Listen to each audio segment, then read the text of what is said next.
Em 1983, o italiano Carlo Collodi escreveu o romance As Aventuras de Pinóquio. Personagem bem conhecido por todos nós, Pinóquio é um boneco de madeira que ganha vida e que sonha em ser um menino de verdade. E já sabemos que ele passa por várias aventuras até chegar ao final da sua história com seu maior desejo sendo atendido por uma fada azul. Ou seja, quando ele enfim é transformado em uma criança humana. Porém, falar em Pinóquio é também lembrar da sua característica mais marcante, a mentira. Pois é, abduzidos, Pinóquio era um mentiroso compulsivo e quando ele mentia, o seu nariz crescia. Então, com estes pressupostos em mente, vamos relatar o insólito caso de amor que aconteceu entre Benita Jane Alexander, uma atriz, jornalista e produtora norte-americana, e Paolo Macchiarini, um cirurgião suíço, filho de italianos, um profissional incompetente e o maior mentiroso deste século, pelo menos por enquanto. Eu sou o Marcos, sejam todos muito bem-vindos, e antes de prosseguir com a história, eu peço que você clique no like para ajudar o canal, ative o sino das notificações para não perder nenhum lançamento aqui do Insólito e vamos aos fatos.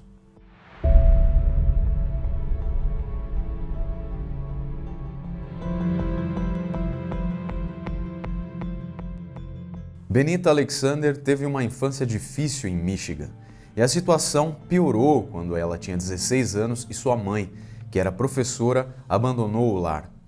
Pouco tempo depois, seu pai, que trabalhava como físico nuclear, a convidou a sair de casa.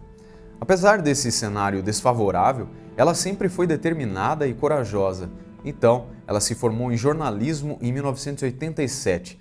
Trabalhou duro e alcançou o sucesso profissional na TV, inicialmente na frente das câmeras e depois como produtora da NBC, onde ela entrou em março de 1998 e ficou por 16 anos. Da sua vida pessoal, precisamos relatar que ela primeiro se casou com um colega jornalista, John Noel, com quem teve uma bela filha. Eles se mudaram para Nova York, mas em 2009 o casal se divorciou. Depois, em 18 de outubro de 2012, ela se casou com o bailarino Edson Ricardo Geuni em uma cerimônia de casamento realmente suntuosa, realizada a bordo do Star of America, um iate de 40 metros no rio Hudson. Foi um amigo do casal, que era ministro religioso, que oficializou a cerimônia. Poucos meses depois desse segundo casamento, em fevereiro de 2013, Benita conheceu o médico cirurgião Paolo Macchiarini, quando ela trabalhava em um documentário da NBC sobre ele e seu trabalho. Este documentário se chamava A Leap of a Faith, um salto de fé. E foi um caso daqueles de amor à primeira vista. Então, as reportagens dizem que eles ficaram juntos desde a produção desse programa e logo, totalmente apaixonados, viajaram em férias exóticas para Veneza e outros locais na Itália.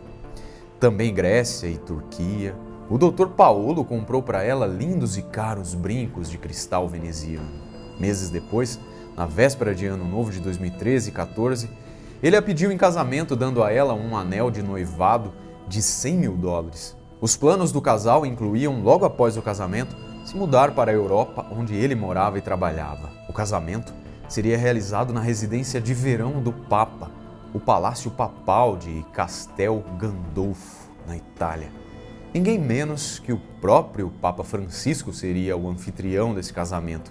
E na lista de convidados estavam nomes de Vladimir Putin, Elton John, Bill Clinton, Nicolas Sarkozy e Barack Obama, todos amigos do bom doutor Paolo Macchiarini. Surpresos, abduzidos? Segura aí então e não derrube a pipoca. Apesar desse lindo conto de fadas estar acontecendo e até o vestido de noiva estar escolhido, Benita soube que o Papa Francisco estaria em viagem à América do Sul, bem na data prevista do casamento. Não sabemos que outros indícios a levaram a contratar o detetive particular Frank Murphy. Contudo, foi ele que descobriu que tudo sobre seu casamento era falso. Inclusive Paolo, o seu noivo, que era legalmente casado há 30 anos com uma mulher italiana chamada Emanuela Pecchia. Apesar de não viver com ela, Na verdade, ele vivia com uma outra mulher em Barcelona. Também foi comprovado que ele não tinha absolutamente nenhuma conexão com aquelas pessoas que deveriam ser os convidados VIPs do matrimônio. E ele, Paolo, também não era médico pessoal do Papa. Acho que dá para imaginar o pesadelo que foi isso tudo na vida de Benita, não é? Agora, vejamos a história profissional do tal doutor Paolo Macchiarini. Paolo Macchiarini se destacou ao realizar com sucesso, em junho de 2008, o transplante da traqueia de um homem morto, colonizada com células-tronco, da receptora Cláudia Castilho, uma paciente colombiana com tuberculose, em um hospital de Barcelona, na Espanha. No caso dela, o órgão para o transplante foi preparado clandestinamente sem o conhecimento das autoridades, em um laboratório veterinário da Universidade de Bristol, mas ninguém o questionou por causa de seu sucesso inicial. Como a traqueia foi construída a partir das próprias células de Cláudia e não precisava tomar nenhuma droga imunossupressora para evitar a rejeição, depois soube-se que o sucesso dessa operação foi uma mentira e que as complicações que ela sofreu foram mantidas em segredo por muito tempo. Em 2016, Cláudia teve seu pulmão esquerdo removido e, conforme os relatos de 2020, ela ainda está viva. Contudo, esse procedimento fez com que o Instituto Karolinska, em Estocolmo, Suécia, o contratasse como diretor do Centro Avançado de Medicina Regenerativa Translacional do Instituto. Em 2011, ele se transformou no primeiro médico a implantar uma traqueia artificial revestida de células-tronco de um paciente que sofria de câncer. E este procedimento deu ao médico ítalo-suíço o status de pioneiro no campo da medicina regenerativa. E ele passou a publicar resultados de suas pesquisas nas mais famosas revistas científicas do mundo. Temos uma lista com algumas cirurgias realizadas pelo médico na sequência da primeira. Ele participou como cirurgião-chefe de um transplante realizado no Great Ormond Street Hospital em um menino irlandês de 10 anos chamado Ciarán Finn Lynch, que foi feito de forma semelhante ao de Cláudia. Kezia Shorten, uma adolescente inglesa de 19 anos, vítima de câncer, foi a terceira paciente de Paolo a receber um transplante de traqueia de um doador morto. A cirurgia foi realizada em 2010 no Hospital Careggi, em Florença, e não teve bons resultados. Então a moça foi submetida a um segundo transplante, dessa vez com uma traqueia plástica construída e implantada no University College Hospital em Londres, também por Paolo. Infelizmente, as cirurgias fracassaram e Kezia faleceu 1 ano e meio depois de sua primeira operação. Além disso, ele também implantou uma traqueia de um doador morto e semeada com células-tronco da paciente transplantada, nesse caso, uma mulher na Rússia. O trabalho foi realizado em parceria com o cirurgião russo Vladimir Parshin, no ano de 2010. Então veio em seguida um homem, Andermarian Teclisembet Bieni, que foi diagnosticado com câncer. A operação ocorreu em junho de 2011, durou 12 horas e foi amplamente coberta pela mídia, incluindo a primeira página do The New York Times. A cirurgia foi divulgada como sucesso, contudo, Andermarian morreu em janeiro de 2013, após o implante falhar, e a autópsia mostrou vários outros problemas. Para outro paciente, Christopher Lillis, também foi criada uma traqueia totalmente sintética semeada com células-tronco. A cirurgia ocorreu em novembro de 2011, em Karolinska, Estocolmo, onde era a base do Dr. Paolo. Mas em 2012, o paciente morreu repentinamente. Em seguida, ele implantou uma traqueia totalmente sintética semeada também com células-tronco em Iulia Tulik. Isso ocorreu na Kuban State Medical University, na Rússia, em junho de 2012. A traqueia posteriormente entrou em colapso e foi substituída, mas isso não impediu a paciente de morrer em 2014.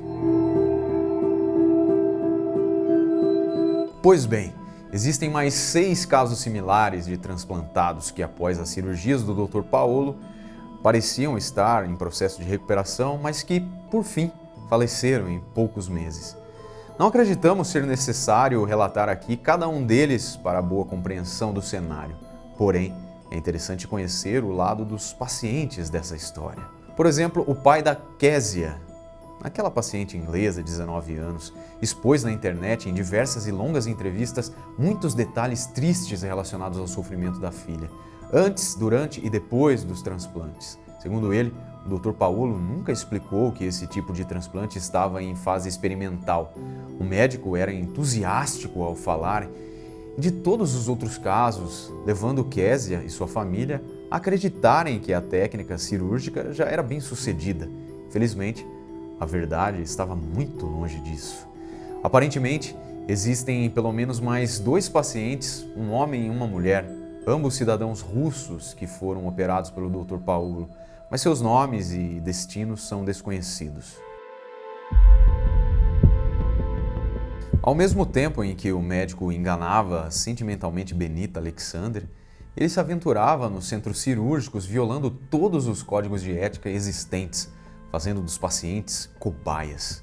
Tanto que foram seus colegas médicos do Instituto Karolinska que questionaram seus métodos e o denunciaram em 2014, por ele subestimar os riscos das operações e não ter obtido a permissão adequada dos pacientes. Estes, os doentes e seus familiares, nem eram devidamente informados sobre os riscos dos procedimentos. 4 médicos do Instituto Karolinska que participaram do tratamento de pacientes do Dr. Paolo descobriram discrepâncias ao comparar os resultados publicados pelo médico em artigos sobre a primeira operação com a traqueia sintética, com os prontuários dos pacientes. Ainda a revista especializada Nature questionou em 11 de 2014 sobre a morte de seus pacientes transplantados e o médico respondeu que nenhuma das mortes tinha conexão com a cirurgia, alegando fatores externos como o consumo de bebidas alcoólicas e acidentes. Dá para confiar ou não? Fala-se também que todos os pacientes que haviam recebido um implante biológico sintético,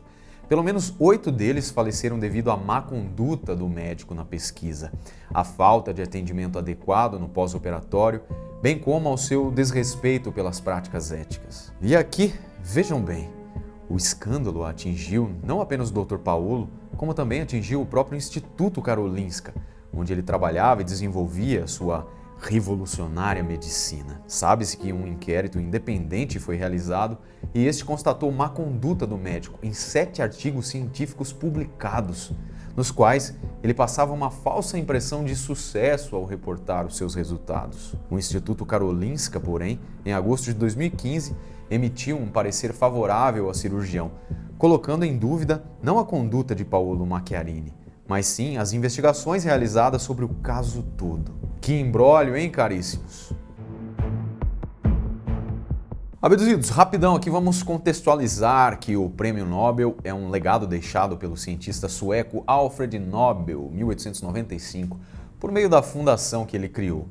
É considerado como o mais prestigiado prêmio disponível nas áreas de literatura, medicina, física, química, economia e ativismo pela paz. O prêmio consiste em uma medalha, um diploma e um valor em dinheiro, que em 2013 foi mais ou menos de 100 mil euros para cada vencedor.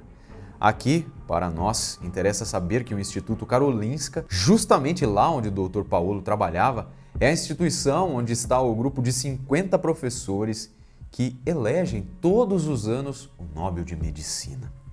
Pois é.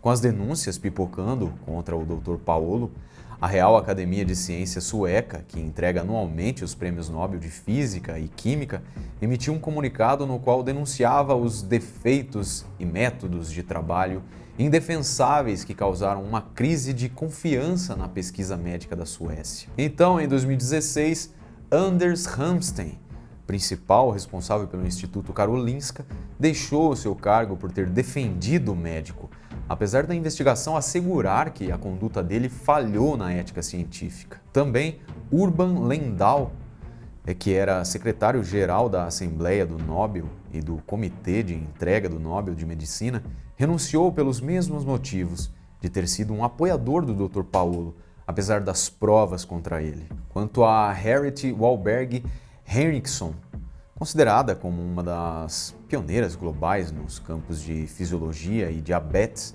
também reitora do Instituto Karolinska entre 2004 e 2013 e chanceler da universidade de 2014 a 2016, Após o escândalo envolvendo Paolo Macchiarini, ela também foi demitida do cargo, pois tinha participado no recrutamento dele e supostamente ignorado as incongruências do círculo do médico.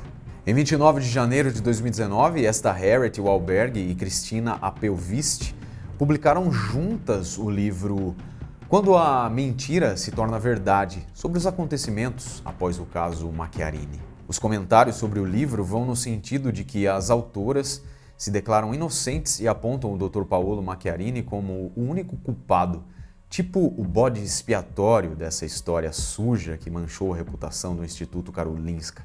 Sobre o doutor, as notícias mais recentes informam que ele enfrenta 2 investigações paralelas referentes às mortes de 6 dos 8 pacientes que receberam os seus transplantes. Contudo, seu paradeiro atual é desconhecido.